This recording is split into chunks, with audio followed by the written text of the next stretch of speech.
一跑啊，吱嘎吱嘎响。哪地方吱嘎吱嘎响？前轮。这台车呢，据车主描述呢，跑起来呢右前轮吱嘎吱嘎响，就正常跑时就吱嘎吱嘎响。我听起来这响。据车主所说呢，肯定是右前轮，有时候不响，有时候响的。看我们不用试车啊，检查出这个问题所在。其实还好容易检查的。等一会儿我给你架起来看一下啊，你稍等一会儿啊。这个车轮呢，经过我架起来之后呢，转动呢没有任何异响。我用的是排除法。第一呢，排除轴承绝对不会响轴承没有任何问题。之后呢，因为它是转动起来，有时候响，有时候不响，这就说明呢与上下支臂、减震器各方面转向拉杆球头各方面都是没有任何关系的。这个轮的响呢，只能在转动的时候响有时候响，有时候不响，肯定不是轴承也不是刹车片因为刹车片我看了，我从后面看了，也不是刹车片，也不是刹车分泵都是正常的。所以说呢，这些问题呢已经排除这些配件呢已经排除我们再来检查一下它能转动的东西，也就是轴承。但是轴承绝对不会响轴承如果响的话，它会一直响我们现在呢，就是我判断呢，它应该是前轮这个前驱的离合器因为它这种离合器呢是老式的离合器，如果长时间松旷呢，就有可能非接触这种响声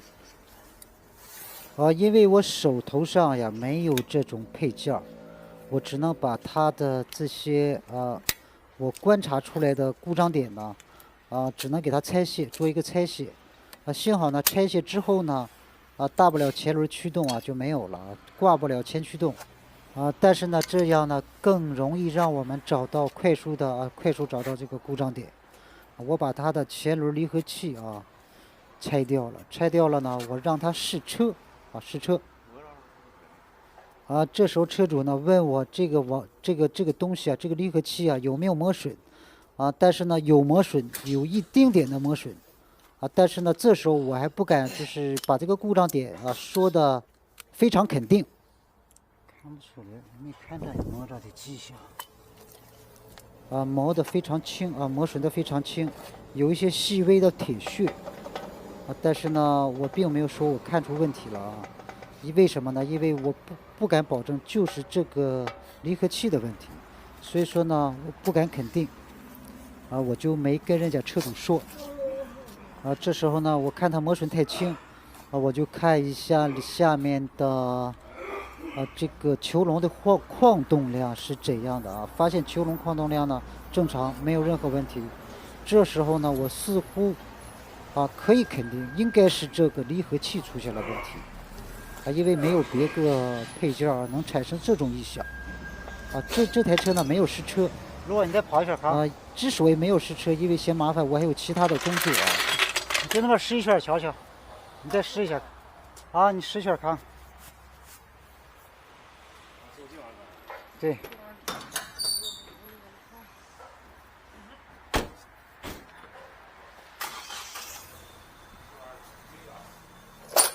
没事，我给它拆下再跑一圈试试，看看响不响。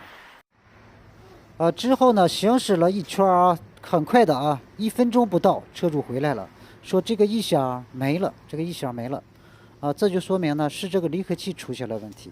大家在视频当中看到的这个离合器架机上的这台车的离合器，其实和外面的那个离合器呢，是刚才那个故障车辆离合器是一模一样的只是外观呢不太一样，但是它们是一样的这台车的离合器呢，我给大家看一下这个离合器我给挂上之后，大家看那个凸圆这是前驱动桥。我没挂上之后它这个转动前轮它是不转的我给挂上之后大家看一下这种是老式的离合器，需要手动在前轮扭转它才可以好使。大家看到现在是挂上了大家再看它，我转动轮胎那个前驱动桥才转的这个离合器是非常重要的，这是一种老式车，像我们以前的212吉普或者是2020那种吉普都是这种非常简单有效也不用电也不用油控制不像现在很多的四驱车子用油用电控制。